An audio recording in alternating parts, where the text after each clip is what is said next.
درود پاک پڑھ لیجیے۔ اللہم صلی علی سیدنا و مولانا محمد وعلی آل سیدنا و مولانا محمد وبارک وسلم۔ آج کی اس خصوصی نشست میں انشاءاللہ تعالی صحابہ کرام علیہم الرضوان کے حوالے سے عقیدہ کیا ہونا چاہیے، عقائد میں صحابہ کرام کے حوالے سے ہمیں کیا عقیدہ رکھنا چاہیے، اس کے متعلق آپ کی سامنے چند معروضات پیش کی جائیں گی۔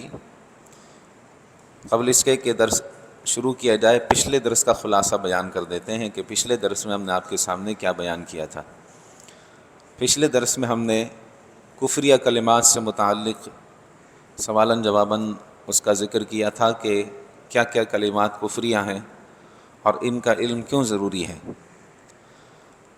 تو کفریہ کلمات، زبان سے ایسا کلمہ نکلنا کہ جو کفریہ ہے، تو اس کلمے کے نکلنے سے انسان جو ہے وہ دائرہ اسلام سے خارج ہو جاتا ہے۔ وہ جب اسلام سے وہ خارج ہو جاتا ہے تو ہم نے پچھلے درس میں اس کا ذکر کیا تھا اور ساتھ میں یہ بھی بتایا تھا کہ پھر تجدید ایمان کیسے ہوتی ہے، اور اگر بندہ اسلام سے خارج ہو گیا، کافر ہو گیا، تو اس کا جو نکاح ہے وہ نکاح بھی ختم ہو جاتا ہے۔ اسی طرح اگر بیعت کہیں کی ہوئی ہے تو بیعت بھی ختم ہو جاتی ہے۔ تو یہ دونوں چیزیں ختم ہو جاتی ہیں، تو نئے سرے سے تجدید ایمان، تجدید نکاح اور تجدید بیعت کرنی پڑتی ہے۔ تو اس کا طریقہ ہم نے آپ کے سامنے پچھلے درس میں بیان کیا تھا۔ خلاصہ یہ ہے کہ ہم نے آپ کے سامنے چند ایسی باتیں ذکر کی تھیں جن کو دوبارہ دہرا لیتے ہیں، جو انتہائی اہم ہے کہ ہمیں کیسے معلوم ہو کہ فلاں کلمہ کلمہ کفریہ ہے۔ تو اس کے لیے چند جو بنیادی چیزیں وہ سمجھ لیں۔ بنیادی چیز یہ ہے کہ اللہ سبحانہ وتعالی کی طرف ایسی چیز کی نسبت کرنا کہ جو اللہ تبارک و تعالیٰ کی شان نشان نہیں ہے۔ جیسے اللہ تبارک و تعالیٰ کو کسی کا عاجز کہنا کفر ہے، یوں ہی اللہ تبارک و تعالیٰ کو اور اس کے لیے کسی مکان کا ثابت کرنا، یہ کہنا کہ اوپر والا، یہ جو جملہ ہے یہ جملہ کفریہ ہے، لہٰذا اس جملے سے اجتناب کرنا چاہیے۔ ہمارے عرف عام میں یہ عام بولا جاتا ہے کہ اوپر اللہ ہے نیچے آپ ہے، نعوذ باللہ من ذالک۔ تو یہ جملہ جو اللہ تعالیٰ کے لیے مکان ثابت کیا جا رہا ہے، یہ جملہ کفریہ ہے۔ اسی طرح اللہ سبحانہ و تعالیٰ کے عذاب کو ہلکا سمجھنا، تو یہ بھی کفر ہے۔ اور یوں ہی اللہ تبارک و تعالیٰ کی بارگاہ میں ایسا شکوہ و شکایت کرنا کہ جس میں یہ ثابت ہو رہا ہو کہ اللہ تعالیٰ نے اگر اسے کوئی مصیبت دی ہے تو اس کے ساتھ ظلم کیا ہے اور اس کا سب کچھ لے لیا۔ خدا نخواستہ کوئی شخص یوں کہے کہ یا اللہ میرے سے مال بھی لے لیا، میری اولاد بھی لے لی، کہ ابھی بھی تیرا دل نہیں بھرا، نعوذ باللہ من ذالک۔ تو یہ جو کفریہ کلمہ ہے۔ اسی طرح انبیاء اکرام علیہم السلام کی توہین کرنا، ان کی جناب میں گستاخی کرنا، یہ کفر ہے۔ ایسے ہی نبی کریم رؤوف الرحیم صلی اللہ تعالیٰ علیہ وآلہ وسلم کی توہین کرنا اور ان کے علم کو ہلکا جاننا، ان کے ناخن مبارک کی توہین کرنا، یہ سب کفر ہیں۔ فرشتوں کے حوالے سے یہ ہے کہ حضرت جبرائیل علیہ السلام، حضرت میکائیل علیہ السلام، حضرت اسرافیل علیہ السلام یا حضرت اسرائیل علیہ السلام، جو 4 معزز فرشتے ہیں، ان کے حوالے سے یہ کہنا کہ ان کی طرف کسی عیب کی نسبت کرنا، یہ بھی کفر ہے۔ اسی طرح کسی شخص کا قرآن پاک کی کسی آیت کا مذاق اڑانا، استہزاء کرنا، اس کو تمسخر بنانا، تفریح کرتے ہوئے اس کا ذکر کرنا، تو یہ بھی کفر کہلاتا ہے۔ کہ اگر جب کہ کوئی قرآن پاک کی کسی بھی آیت مبارکہ کا اگر وہ مذاق اڑائے گا یا مذاق میں کسی طریقے سے ذکر کرے گا تو پھر اس کا یوں سمجھ لیں کہ یہ کفر ہوگا۔ جیسے ہم نے پچھلے درس میں ایک مثال دی تھی کہ کسی شخص کو جب جماعت کے لیے بلایا جائے تو وہ کہے کہ میں تنہا پڑھوں گا، میں جماعت سے نہیں پڑھتا، حالانکہ آپ کو معلوم ہے کہ جماعت واجب ہے، جماعت واجب ہے۔ فقہاء اسلام نے اس کے بارے میں لکھا سنت مؤکدہ قریب بواجب، یعنی اتنی تاکید ہے اس کی کہ نبی کریم رؤوف الرحیم صلی اللہ تعالیٰ علیہ وآلہ وسلم نے جماعت کو لازمی قرار دیا۔ تو کسی کو جماعت کے لیے بلایا جائے تو وہ کہے کہ میں تنہا پڑھتا ہوں۔ میں کیوں تنہا پڑھتا ہوں؟ اس لیے کہ اللہ تعالیٰ قرآن پاک میں فرماتا ہے ان الصلاۃ تنہا، اتنی آیت پڑھے۔ یہ بھی قرآن پاک کی آیت کا مذاق اڑانا ہے، حالانکہ تنہا کا معنی ہے روکنا۔ کہ بے شک نماز روکتی ہے، ان الصلاۃ تنہا عن الفحشاء والمنکر، کہ بے شک نماز بے حیائی اور بری باتوں سے روکتی ہے۔ تو وہ تنہا کر کے اپنے آپ کو تنہا بولے کہ میں نماز تنہا پڑھوں گا۔ اسی طرح کسی بھی فرضیت کا انکار بھی کفر ہے، جیسے نماز ہے، روزہ ہے، حج ہے، زکوٰۃ ہے، تو ان کی فرضیت کا انکار بھی کفر ہے۔ حضرت سیدنا صدیق اکبر رضی اللہ تعالیٰ عنہ نے جو زکوٰۃ کے مانے ہوئے تھے، زکوٰۃ دینے سے جنہوں نے انکار کیا تھا، ان کے خلاف جہاد کیا تھا، اسی وجہ سے کہ فرضیت کا انکار کفر کہلاتا ہے۔ اسی طرح کسی بھی فرض کی تحقیر کرنا، نماز ہے، روزہ ہے، حج ہے، زکوٰۃ ہے، اس کی تحقیر کرنا، اس کی توہین کرنا، یہ بھی کفر ہے، لہٰذا اس سے بھی اجتناب کرنا چاہیے۔ ایسے ہی علم دین کو بطور استہزاء، علم دین کا استہزاء اڑانا، علم دین کا مذاق اڑانا، یہ بھی کفر ہے۔ یا عالم دین کی توہین اس لیے کرنا کہ وہ علم دین کا عالم ہے، یہ بھی کفر کہلاتا ہے۔ تو یوں اسی طرح کسی مسلمان کو کلمات کفر کی تعلیم دینا، کلمات کفر کی تعلیم دینا بھی کفر ہے۔ خدا نخواستہ کسی سے کلمہ کفر بکوانا، کہنا کہ یہ تم کلمہ کفر بکو، وہ تو بعد میں بولے گا، پہلے یہ اسلام سے نکل جائے گا۔ تو کلمہ کفر کے لیے کسی کو بولنے والا اس سے پہلے اسلام سے نکلے گا، اگرچہ اس نے نہ بولا۔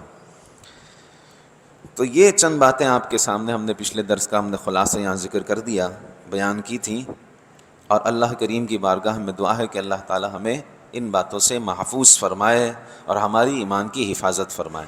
آج کے درس میں ہم انشاءاللہ تعالی صحابہ کرام علیہم الرضوان کا تذکرہ کریں گے۔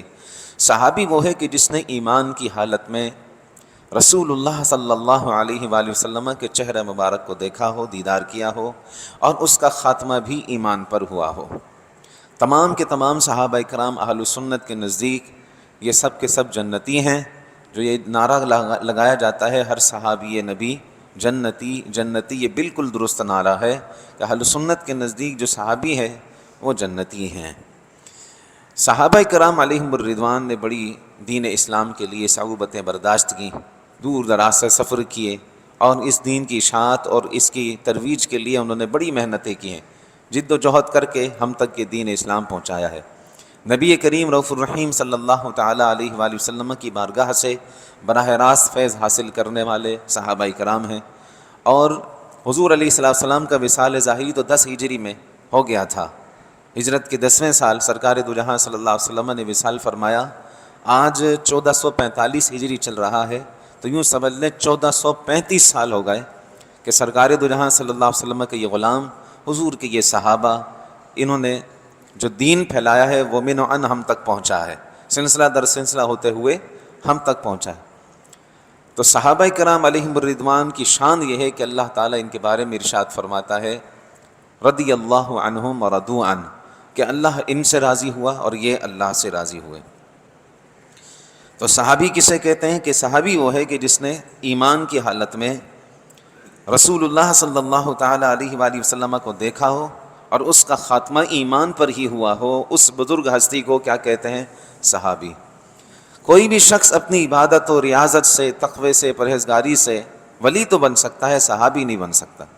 صحابی کے لیے دیدار مصطفیٰ ہونا صلی اللہ علیہ وسلم ہونا ضروری ہے کہ حضور علیہ السلام کا اس نے دیدار کیا ہو۔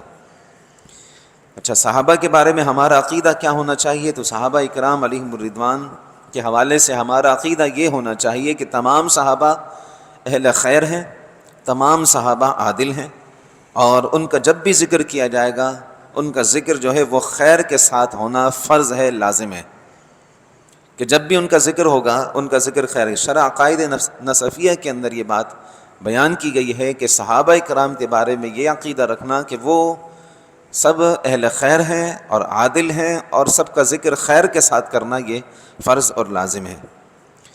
اگر کوئی کسی صحابی کے ساتھ بغض رکھے، حسد رکھے، کسی صحابی کے لیے توہین کرے، کسی صحابی کے لیے بغض والا عقیدہ رکھے، تو اس کے لیے رکھنا کیسا ہے؟ تو یہ ذہن میں رکھ لیں کہ کسی صحابی کے ساتھ ایسا عقیدہ رکھنا، حسد والا، بغض والا عقیدہ رکھنا، ان کی توہین کرنا، یہ بد مذہبی اور گمراہی ہے اور جہنم میں لے جانے والا کام ہے۔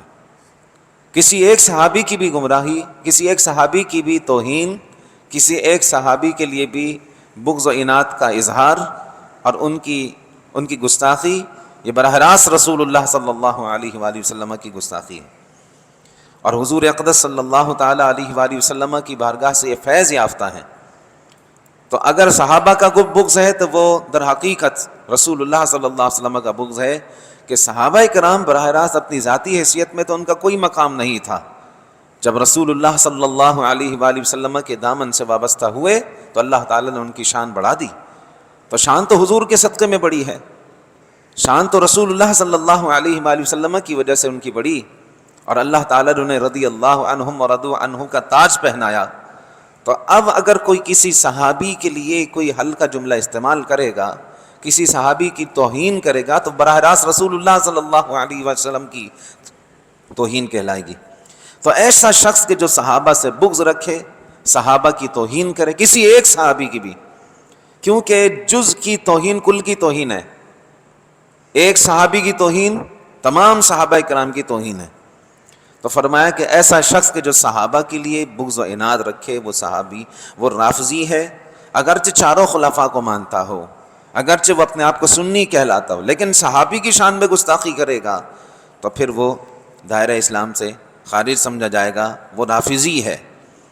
اور یہ بھی ذہن میں رکھ لیں کہ حضرت سیدنا امیر معاویہ رضی اللہ تعالیٰ عنہ، ان کے والد حضرت سفیان، ابو سفیان رضی اللہ عنہ، ان کی والدہ حضرت ہندہ، اور اسی طرح حضرت وحشی رضی اللہ تعالیٰ عنہ کہ جنہوں نے غزوہ احد میں حضرت سید الشہداء سیدنا امیر حمزہ رضی اللہ تعالیٰ عنہ کو شہید کیا تھا، اور اس کے بعد جب اسلام لائے تھے تو پھر اخبث الناس خبیث مسیلمہ کذاب، اس کو قتل کیا تھا، واصل جہنم کیا تھا۔ آپ کہتے تھے کہ میں نے خیر الناس اور شر الناس کو قتل کیا، یعنی خیر الناس میں حضرت سید الشہداء اور شر الناس میں مسیلمہ کذاب جس نے نبوت کا جھوٹا دعویٰ کیا تھا۔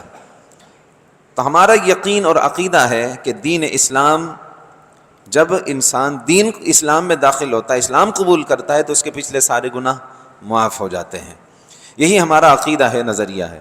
لہٰذا کسی نے ان صحابہ کے لیے بھی کوئی گستاخی والا جملہ کہا، یا ان صحابہ کی شان میں کوئی ہلکا جملہ کہا، جیسا کہ آج کل سوشل میڈیا پر چل رہا ہے کہ بعض بڑے بڑے مفکرین، حضرت ابو سفیان، حضرت ہندہ، حضرت عمر بن عاص، اور اسی طرح حضرت وحشی رضی اللہ تعالی، وحشی بن حرب رضی اللہ تعالیٰ عنہ، ان کے حوالے سے کہتے ہیں کہ انہوں نے ڈر کر اسلام قبول کیا تھا۔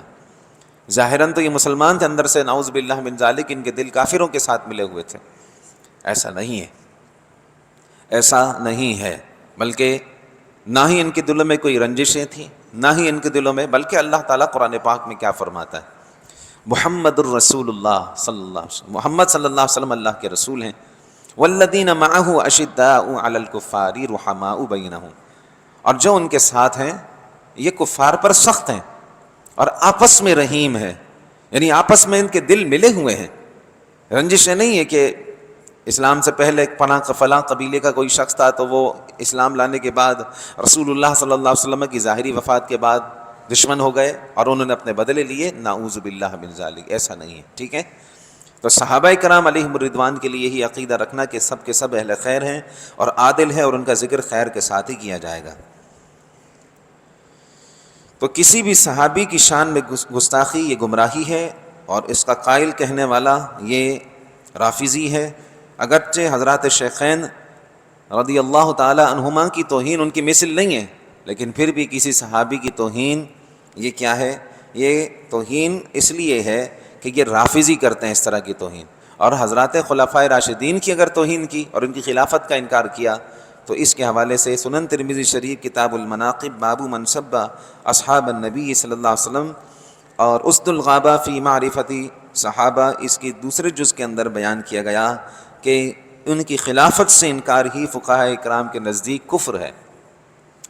پچھلے دنوں ایک سوشل میڈیا پر ایک کلپ دیکھا کہ جس میں ایک عالم، شیعہ عالم سے کہتے ہیں کہ ٹھیک ہے ہم ایسا کرتے ہیں، آپ اتحاد کا درس دے رہے ہیں، اتفاق کا درس دے رہے ہیں، تو آپ ایسا کیجئے کہ آپ یکم محرم کو ہمارے ہاں تشریف لائیں، ہمارے ہاں آپ آ کر حضرت عمر فاروق رضی اللہ تعالیٰ کے فضائل بیان کریں، اور ہم جو ہے 10 محرم کو آپ کے امام بارگاہوں میں چلے جائیں گے اور وہاں پر حضرت سیدنا امام حسین رضی اللہ تعالیٰ عنہ کی اہل بیت کے فضائل بیان کریں گے۔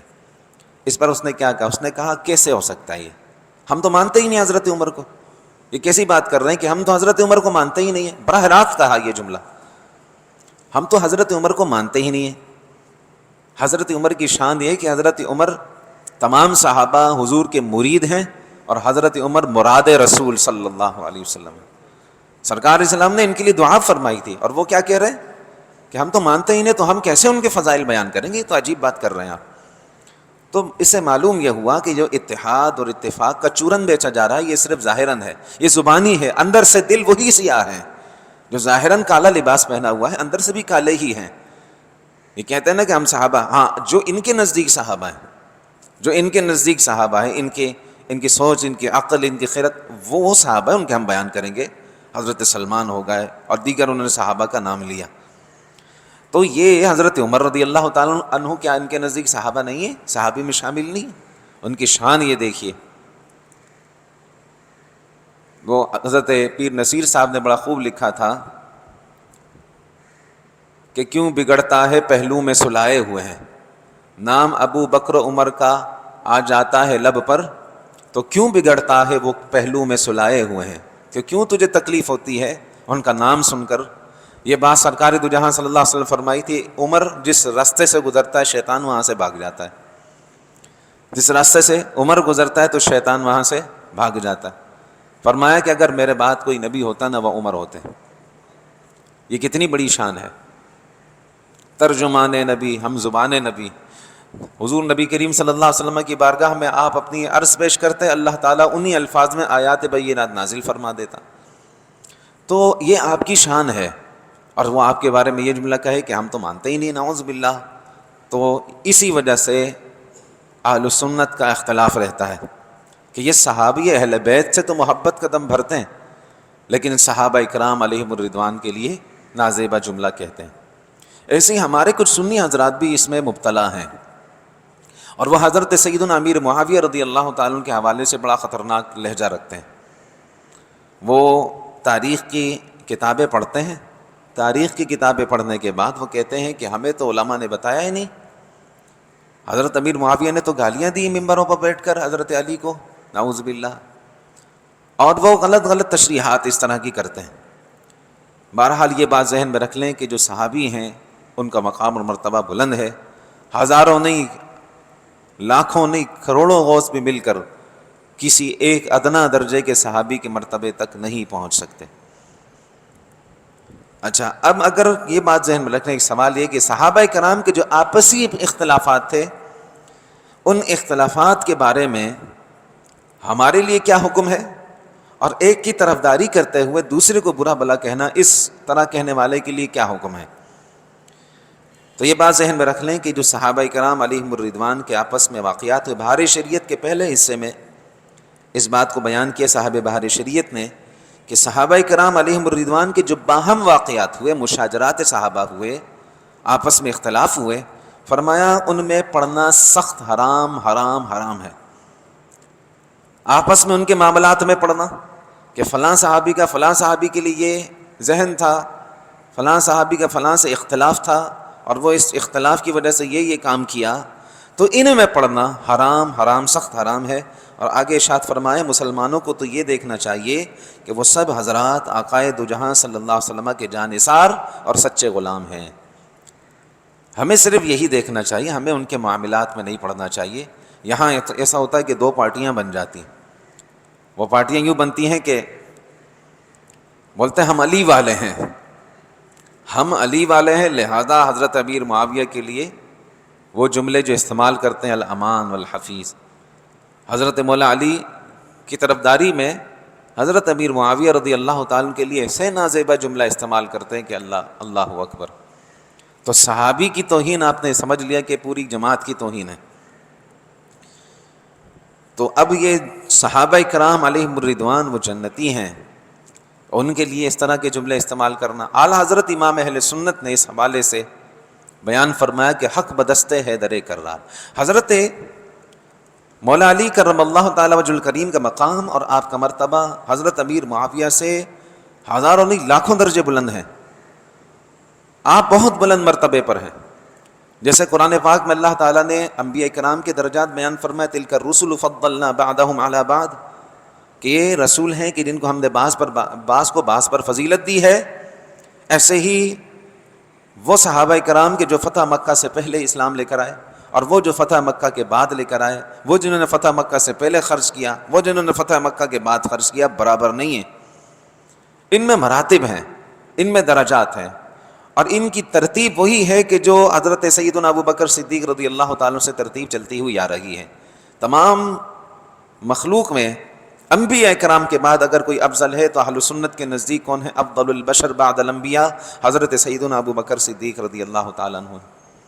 پھر ان کے بعد دوسرا نمبر حضرت فاروق اعظم رضی اللہ تعالیٰ عنہ کا، تیسرا حضرت عثمان غنی رضی اللہ تعالیٰ عنہ کا، اور پھر چوتھا حضرت مولا علی کرم اللہ تعالیٰ وجہ الکریم کا ہے۔ تو یہی ترتیب اسی طرح چلتی ہوئی آئے گی۔ پھر عشرہ مبشرہ ہیں، تو یہ درجات ان کے درمیان ہیں۔ حضرت امیر معاویہ رضی اللہ تعالیٰ عنہ کا مقام مرتبہ بہت بعد میں ہے، لیکن چونکہ یہ صحابی ہیں، اور صحابی کا مرتبہ کوئی عام مرتبہ نہیں ہے کہ کوئی ولی اپنے عبادت و ریاضت تقوی سے ولی تو بن سکتا ہے، صحابی نہیں بن سکتا۔ اور صحابی کے لیے کیا ہونا ضروری ہے کہ اس نے ایمان کی حالت میں چہرہ مصطفیٰ صلی اللہ علیہ وسلم دیکھا ہو، اور اسی پر اس کا خاتمہ ہوا ہو ایمان پر۔ تو اس لیے کوئی کسی صحابی کی لغزشوں پر گرفت کرے، ان کے لیے نازیبہ جملے کہے، تو یہ بات ذہن میں رکھ لیں۔ اب ایک سوال یہ ہوتا ہے کہ اگر صحابہ کرام سے بھی تو خطائیں ہوئی، غلطیاں ہیں، تو ان کے بارے میں ہمیں کیا عقیدہ رکھنا چاہیے؟ تو یہ بات ذہن میں رکھ لیں کہ صحابہ کرام علیہم الرضوان نہ تو انبیاء تھے اور نہ ہی فرشتے تھے۔ یہ دو گروہ ایسے ہیں کہ جو اللہ تعالیٰ نے معصوم بنائے۔ انبیاء کرام بھی معصوم ہیں اور فرشتے بھی معصوم ہیں۔ انبیاء کرام بھی معصوم، فرشتے بھی معصوم۔ ان سے معصوم کا مطلب یہ ہے کہ ان سے گناہ ہو ہی نہیں سکتا۔ ہمارا یہی عقیدہ ہے کہ انبیاء کرام معصوم عن الخطا ہوتے ہیں، اور اسی طرح فرشتے۔ وَيَفْعَلُونَ مَا يُؤْمَرُونَ کہ وہ وہی کرتے ہیں جس کا ان کو حکم دیا جاتا ہے، فرشتے۔ اس لیے چونکہ حضرات صحابہ کرام نہ تو نبی تھے نہ ہی فرشتے تھے، لہٰذا ان سے لغزشیں ہوئیں، مگر کسی بات پر ان کی گرفت کرنا، کسی بات کو گرفت کر کے ان کا تمسخر اڑانا، مذاق اڑانا، یہ اللہ اور رسول کے حکم کے خلاف ہے۔ آپ دیکھیں کہ غزوہ احد میں جب گھمسان کی جنگ چڑھی نا، تو صحابہ کرام میں سے کچھ پیچھے ہوئے، ان میں بڑے بڑے صحابہ کرام ایک فطری طور پر وہ ڈر کے پیچھے ہو گئے، یا کوئی اور معاملہ ہوا، لیکن پھر وہ واپسی آ گئے، اور اللہ تبارک و تعالیٰ نے ان کی اس لغزش کو، اس خطا کو معاف فرما دیا، جس کا ذکر قرآن پاک میں ہے۔ جب اللہ کریم نے ان کو معاف کر دیا، اب اس واقعے کا ذکر کر کے صحابہ کرام علیہم الرضوان کی طرف کسی توہین کی نسبت کرنا، ان کے لیے ایسے کلمات کا استعمال کرنا کہ جو ان کی شایان شان نہیں ہے، کسی بھی طرح درست نہیں۔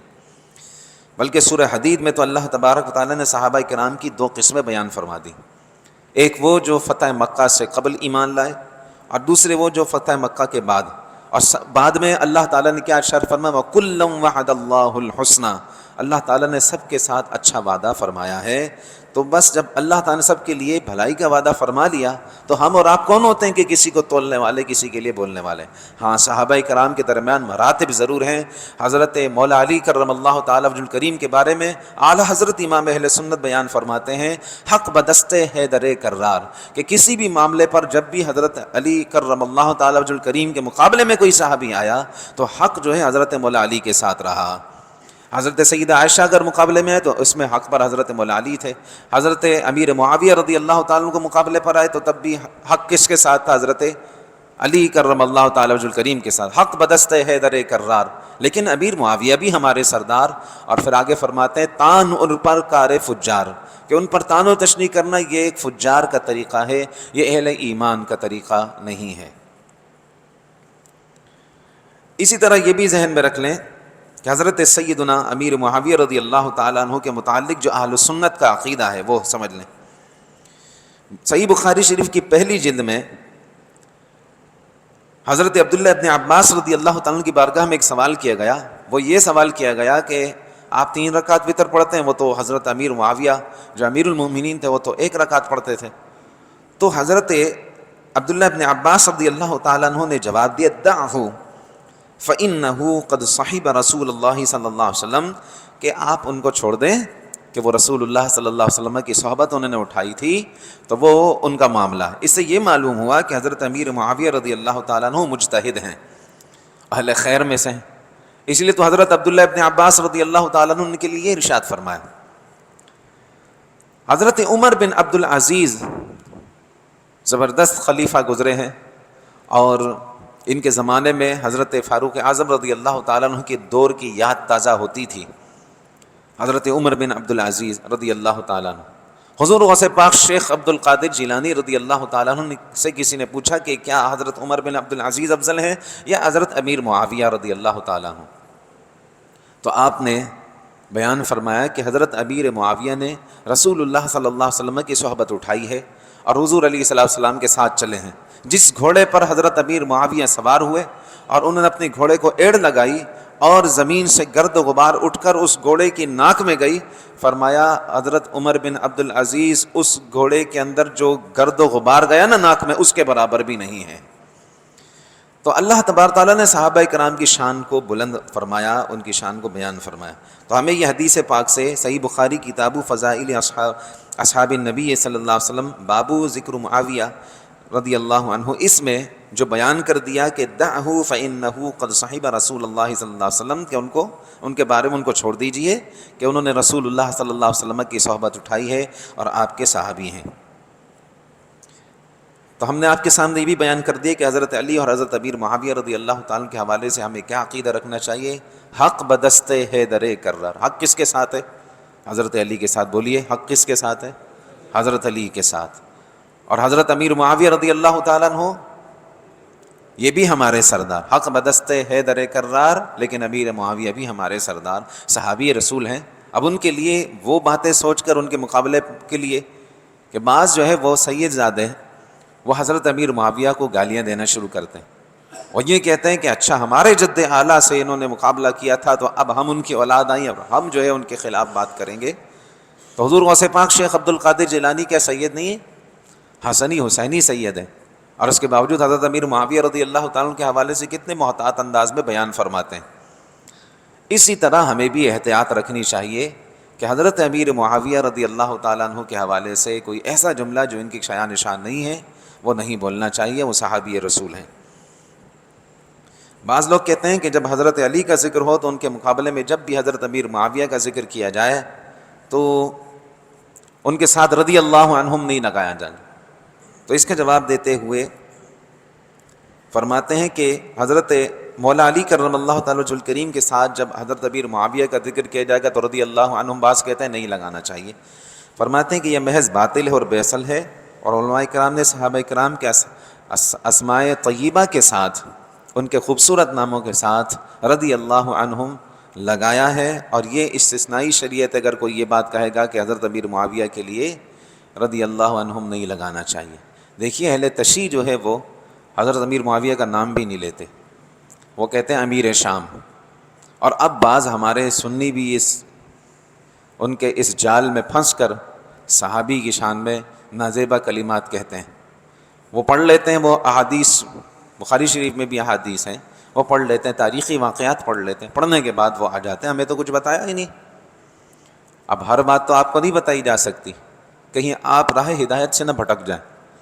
اللہ تبارک تعالیٰ فرماتا وَكُلًّا وَعَدَ اللَّهُ الْحُسْنَى، اس نے تمام کے ساتھ، یعنی وہ صحابہ کہ جنہوں نے فتح مکہ سے قبل اس ایمان لائے اور وہ جو فتح مکہ کے بعد ایمان لائے، اگرچہ یہ برابر میں نہیں ہے لیکن اللہ تعالیٰ نے سب کے ساتھ اچھا بھلائی کا وعدہ فرما دیا۔ تو جب اللہ تعالیٰ نے سب کے ساتھ بھلائی کا وعدہ فرما دے، کلن کا لفظ ہے، تو اس لیے ہم یہ نعرہ لگاتے ہیں کہ ہر صحابی نبی جنتی، جنتی کے تمام صحابہ کرام وہ جنتی ہیں، اور جو صحابی ہیں وہ جنتی ضرور ہیں۔ ہاں جن کی صحابیت بعض ایسے تھے کہ وہ مرتد ہو گئے، وہ صحابی نہیں رہے، تو ان کے لیے معاملہ دوسرا ہے، لیکن جو صحابی ہیں وہ جنتی ہیں۔ بس انہی کلمات پر اختتام کرتے ہیں کہ اللہ تبارک و تعالیٰ ہم سب کا خاتمہ ایمان بالخیر فرمائے اور ہمیں صحابہ کرام علیہم الرضوان کے دامن سے وابستہ رکھے۔ سرکار دو جہاں صلی اللہ علیہ وسلم نے ارشاد فرمایا اصحابی کالنجوم، کہ میرے صحابہ ستاروں کی مانند ہیں، بِأَيِّهِمْ اقتدیتم اہتدیتم، کسی ایک کے بھی دامن سے تم وابستہ ہو جاؤ گے تو راہ ہدایت پا جاؤ گے۔ تو صحابہ کرام کا ذکر بڑے عالی شان انداز میں کرنا چاہیے، صحابہ کرام کے فضائل بیان کرنا چاہیے، صحابہ کرام کی جانب کوئی توہین آمیز بات کرے تو اس کو فوراً چپ کروانا چاہیے کہ اللہ تعالیٰ نے جب ان کی شان بلند فرما دی تو ہمیں آپ کو کیا، ہمیں کس نے اجازت دی کہ ہم کسی کے لیے کوئی نازیبا جملہ کہیں۔ اللہ تعالیٰ ہمیں عمل کی توفیق عطا فرمائے۔ کسی کا کوئی سوال ہو تو وہ آپ کے پاس ہے، 3 منٹ ہیں، آپ سوال کر سکتے ہیں۔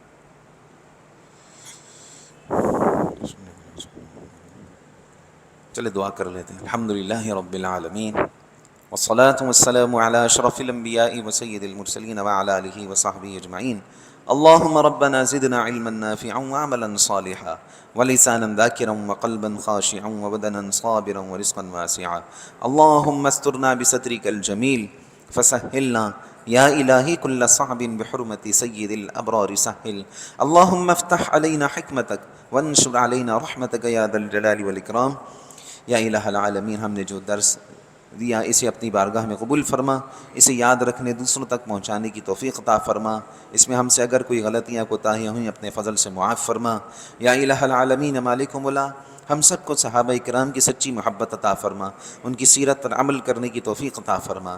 دین اسلام کے لیے جو انہوں نے تکالیف برداشت کی، پروردگار عالم ہمیں بھی ان کی سیرت پر چلنے کی توفیق عطا فرما۔